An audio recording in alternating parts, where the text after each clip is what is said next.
dentro de todas las vidas,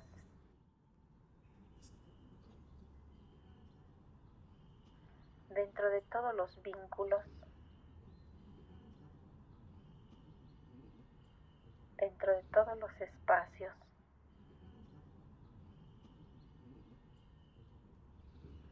dentro de todo lo que pueda ser, dentro de mí. Casi siempre llego a la misma pregunta. ¿Mi sola existencia se ganó el título de hija?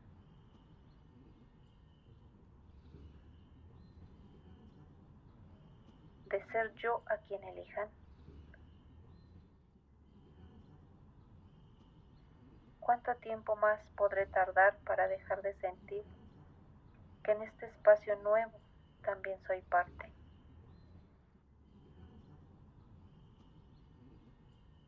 Porque a veces soy incongruente, porque hay partes de mi vida que entiendo, hay otras que faltan, hay otras que me dieron, otras que quitaron y otras que reconstruí desde la nada.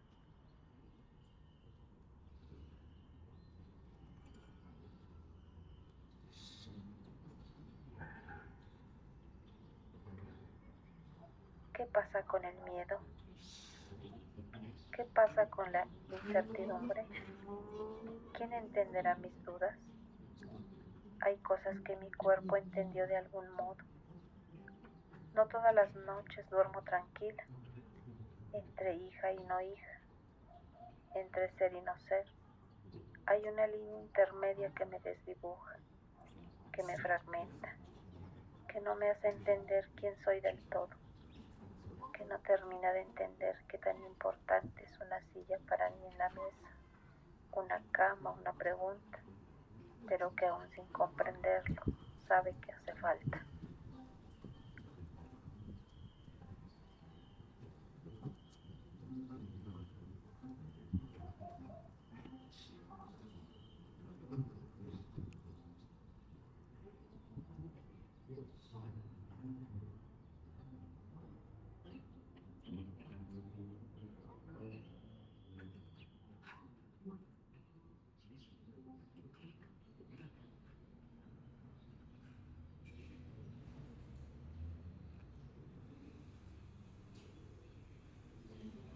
Hola, yo soy Karen, tengo 42 años. En este momento estoy en la parroquia de San Juan Iztayuapa, de la alcaldía de Tláhuac, en la Ciudad de México. Mi historia. Bueno, yo soy una persona adoptada. Eh, Mi mamá biológica, pues por ciertas condiciones de su juventud, igual que mi padre biológico, no quisieron hacerse cargo de mí. Entonces, pues buscaron durante 5 años diferentes familias para que yo pudiera quedar en algunas de ellas. Por diferentes circunstancias, terminé estando con una familia con la que ella también creció de manera adoptada, ya que su mamá pues falleció cuando ella tenía aproximadamente unos 7 años. Lo único que yo he sabido o he tratado de entender es eso, que ella era una persona inexperta, era una persona inmadura en su proceso, entonces por eso es que ella no quería hacerse responsable de mí. Pero las circunstancias se dieron en que ella viviera todo el tiempo alrededor mío, negándome, viendo algunas situaciones difíciles en cómo me trataban, no de maltrato, pero sí, bueno, más bien maltrato pues emocional, ¿no? Psicológico. Entonces en ese sentido ella no daba ninguna opinión, ¿no? Se mantenía al margen como si simplemente fuera una conocida. Entonces eso creo que sí te marca un poquito, ¿no? Te hace hacerte preguntas, eh, el por qué no te acepta en un inicio, cuando yo no lo entendía en mi infancia, por qué al estar ella presente permitía bastantes cosas, y también en la identidad, ¿no? Saber a dónde realmente perteneces. Eh, Esto que les narro de que me intentaron dejar con diferentes familias durante 5 años, eh, no lo tenía tan identificado o tan notorio justamente a esa edad, porque es cuando por fin me llevan a registrar. Entonces, cuando me llevan a hacer el registro civil, me lleva mi mamá biológica, me ponen un nombre diferente, me va a registrar con sus apellidos, pero la verdad no sé si con toda la intención o si realmente fue un error. Ella pone la fecha de nacimiento como la fecha de registro, entonces me estaría quitando 5 años. Es como si me acabara de nacer. Me empiezo a dar cuenta que ellos nunca se habían hecho la idea de que tenían que adoptarme como tal, a pesar de que yo ya llevaba 5 años viviendo con ellos. Y que mi mamá pues seguía en esa iniciativa de que no te voy a reconocer.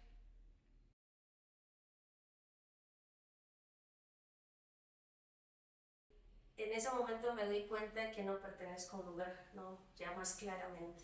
Entonces yo también caí en ese rol de que ella era una persona que vivía con nosotros, que ahí estaba y que nada más, no era nada mío, ¿no? Y que quien me estaba dando sus apellidos era quien era mi mamá y mi papá y sus dos hijos de ese matrimonio, pues mis hermanos, ¿no? Entonces pues era más fácil hasta cierto grado. Pero también muy confuso porque todo el tiempo y ellos cuando se molestaban, se enojaban o pues haces alguna travesura de la infancia, yo no sé por qué siempre lo sacaban a colación, ¿no?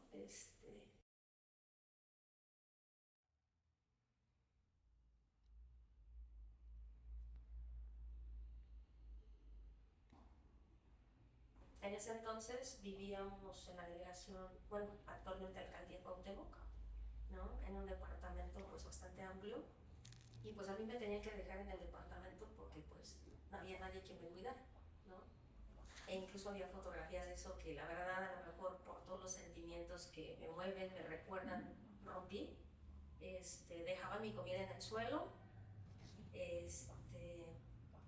dejaban incluso pues la nica, ¿no? Ponerse un bebé, escrito en la nica y al lado, un peluche y se iban.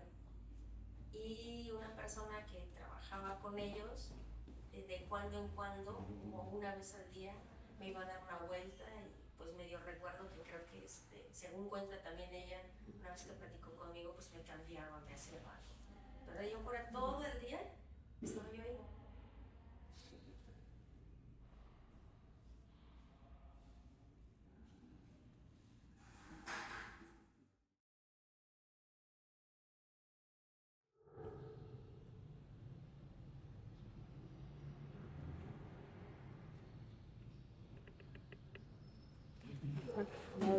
Este, Después de todo lo que has vivido, ¿qué significa hoy para ti tener un lugar y cómo se refleja eso en la vida que estás construyendo?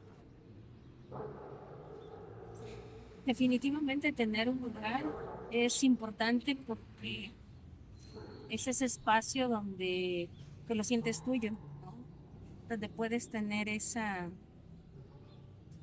oasis emocional y espiritual y físico, donde tú puedes llegar y estar en calma y creo que sí es importante, ¿no? Al principio, hace unos años, antes de todo esto, yo pensaba que cuando tuviera ese lugar es porque nada más iba yo a estar yo y pensaba más que nada en el espacio físico, de algo propio, un lugar donde tú puedes llegar, tu casa y todo esto, ¿no?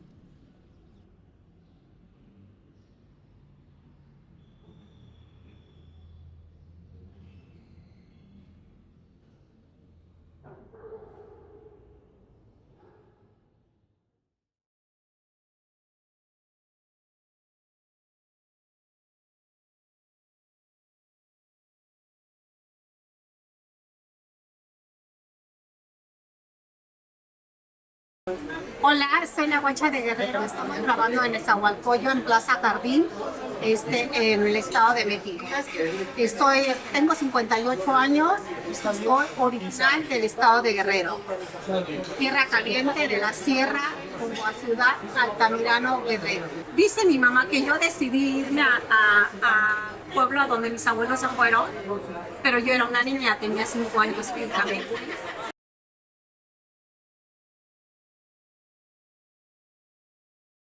Cuando mi abuelo muere, yo me quedé con 14 años, y yo tenía un tío que estaba un poquito loco cuando estaba emborracho, cuando estaba feliz estaba loco. Y entonces él me asustaba, me correteaba por el pueblo y me correteaba con un arma y yo me daba miedo y me escondía con mi abuela y mi abuela lo corría y me empezó a ganar el miedo porque sentí que en cualquier momento él me podía hacer daño de verdad.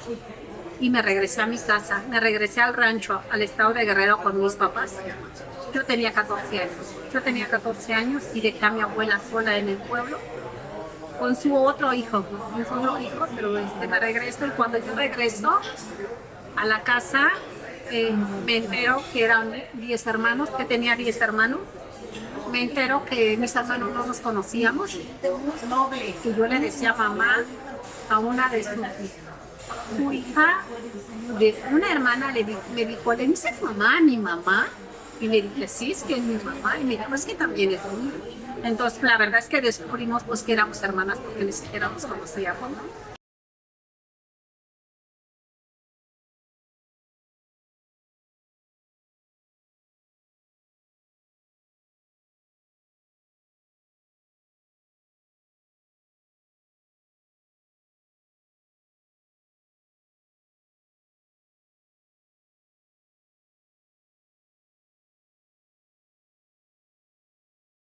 Las cosas que cuando llegas con tus papás, te das cuenta que no te quieren, que no te quieren dentro del hogar, que no te quieren dentro a nivel familia, y que siempre te tienen que sacar, o sea, como que no eres parte de él, ¿no? Entonces, ya estuve unos meses ahí con ellos. Después mi papá llegó un día y dijo, haz tu maleta porque mañana te vas a México otra vuelta. Y entonces pregunto yo que con quién, porque dices, ahora con quién, ¿no? Venía sola, ahora venía sola, no venía con él. Y me mandó con una amiga de mi mamá, que nunca había visto yo en mi vida a esa señora, nunca la había visto.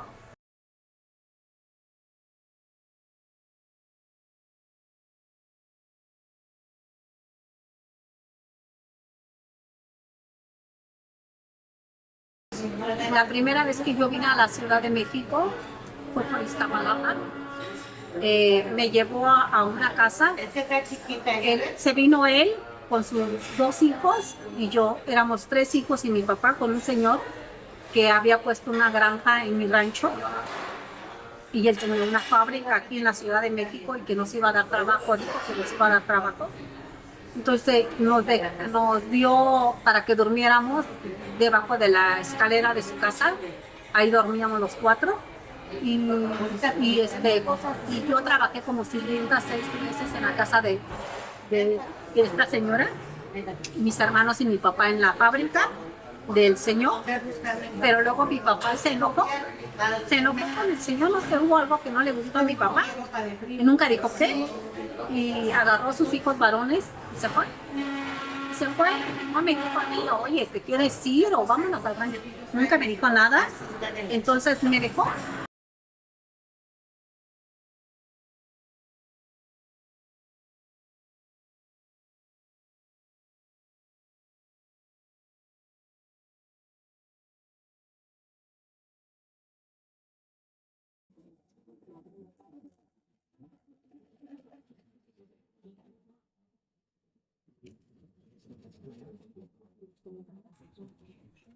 Mi nombre es Irene, tengo 49 años, vivo en la Ciudad de México. Eh, yo vengo de una familia integrada por 7 personas, 6 hermanos, una mamá. Mi padre pues murió cuando yo tenía 2 años, por lo tanto pues mi mamá batalló mucho con 6 hijos. Rentábamos, entonces mi mamá pues estuvo para darnos alimentos, pero estuvo ausente porque pues no estaba con nosotros para atendernos.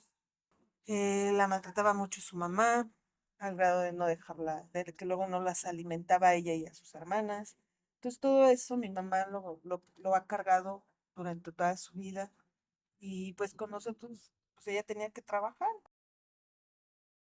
Ella también, a pesar de que sufrió, igual nos maltrataba a nosotros. em, entonces, también eso hizo que no hubiera un vínculo, al menos yo lo digo de mí, no tuvo tampoco ese amor, ¿no? Por eso ella no aprendió a educar de diferente forma, pero también siento que tenía la responsabilidad de haberlo mejorado o de haber dicho, bueno, pues si a mí no me gustó que me hicieran esto, pues haberlo ella corregido, ¿no? Haberle puesto un poquito más de amor. Cuando yo me volví mamá, pues empezaba yo también a, a, a hacer lo que yo había aprendido con mi mamá, a maltratar a mis hijos, bueno, más que nada a mi hija, porque yo a mi hija la tuve muy joven y aún así mi mamá no estuvo, no hubo ese apoyo. Entonces, bueno, yo a mis 49 años, pues siento que todavía me hace falta mi madre, porque pues ella prefirió la cercanía de una pareja que de sus propios hijos, ¿no? Entonces eso me dolió a mí mucho y entendí que, hasta que yo entendí que era su decisión y de verla que estaba bien, lo acepté y pues mientras ella esté tranquila, pues yo voy a estar tranquila. Pero sí me ha dolido mucho el que mi mamá no ha estado presente.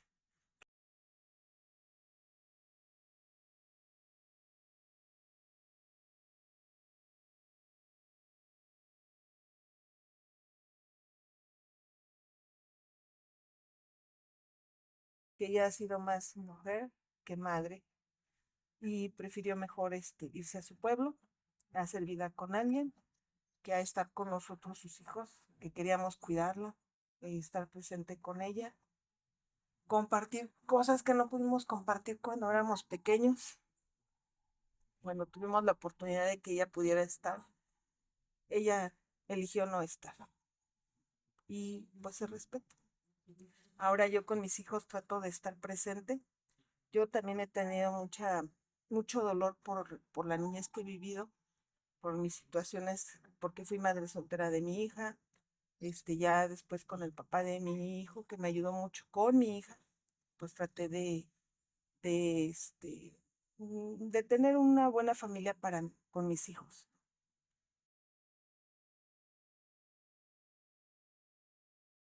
Mi esposo era el que decidía por mí. Entonces, cuando yo me quedo sola, pues me quedé así, ¿y ahora qué hago, no? Y tuve que decidir a avanzar por mis hijos, porque mi hija también ya estaba en pareja, ya estaba grande, ya tenía 20 años, ya estaba empezando a estar en pareja. Mi hijo iba a entrar a la secundaria, entonces yo tenía que ser fuerte para ser esa madre que ellos necesitaban. ¿Y qué me dio esa fuerza? Recordar todo lo que yo pasé de niña, mis carencias con mi mamá, con mis hermanos, una carencia personal también. Ellos me necesitan, tengo que seguir adelante, tengo que seguirlos acompañando, aunque mi vida no me gusta, me ha costado tanto trabajo, que entonces eso me dio fortaleza. Las respuestas de mis hijos fue lo que me dio fortaleza. Y de ahí dije, no más, y tienes que ser valiente y tienes que enfrentar la vida y tienes que seguir para adelante. Y aceptar que así te tocó y que tú también, o sea, tu vida es como tú la quieras, para bien o para mal, si quieres estar triste, si quieres estar contenta. Y de ahí hice un cambio pues bastante grande, donde ya me pude abrir con más gente, donde pude tomar mucho mejores decisiones y, y aquí sigo, y aquí sigo.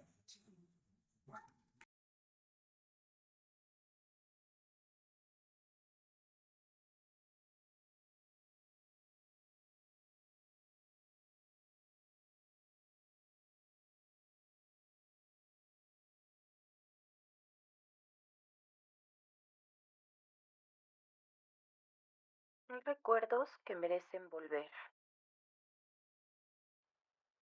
El dibujo es una forma natural de acercarse a ellos. Crear un altar a la calma, una forma de venerar aquello que nos ha hecho sentir seguras. Y desde ahí aparece la escritura. Bueno, para mí, literal, a lo mejor por eso lo dibujo, lo recurrente para mí siempre es el árbol. Ahorita sí dibujé objetos, ¿no? Lo que sí me gusta, al tratarse de un altar. Y el atardecer, o sea, el árbol y el atardecer son dibujos muy recurrentes, en grandes, en chiquitos, cuando estoy estrés o alguna cosa, es el punto de calma, porque para mí el clímax de cualquier cosa, de la vida, de las cosas, de los momentos, de las situaciones, pues es un atardecer, ¿no? Es el punto más alto donde al final sabes si hay que cambiar algo, hay que arreglarlo o hay que disfrutarlo. O sea, para mí, ¿no? Algunas otras personas es el amanecer, otros cuando ya se oscurece, ¿no? Para mí es ese punto, ¿no? Me gusta esos rojizos, esos tonos, ¿no?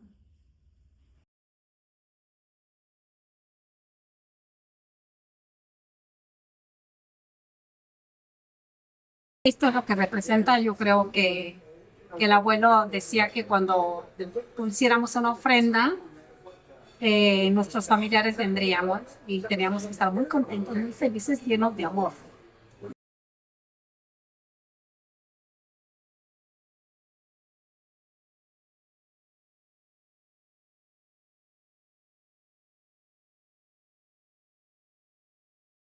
Mi casa es lo que amo, mi refugio que me da paz para contener lo que en ocasiones me quiere atormentar.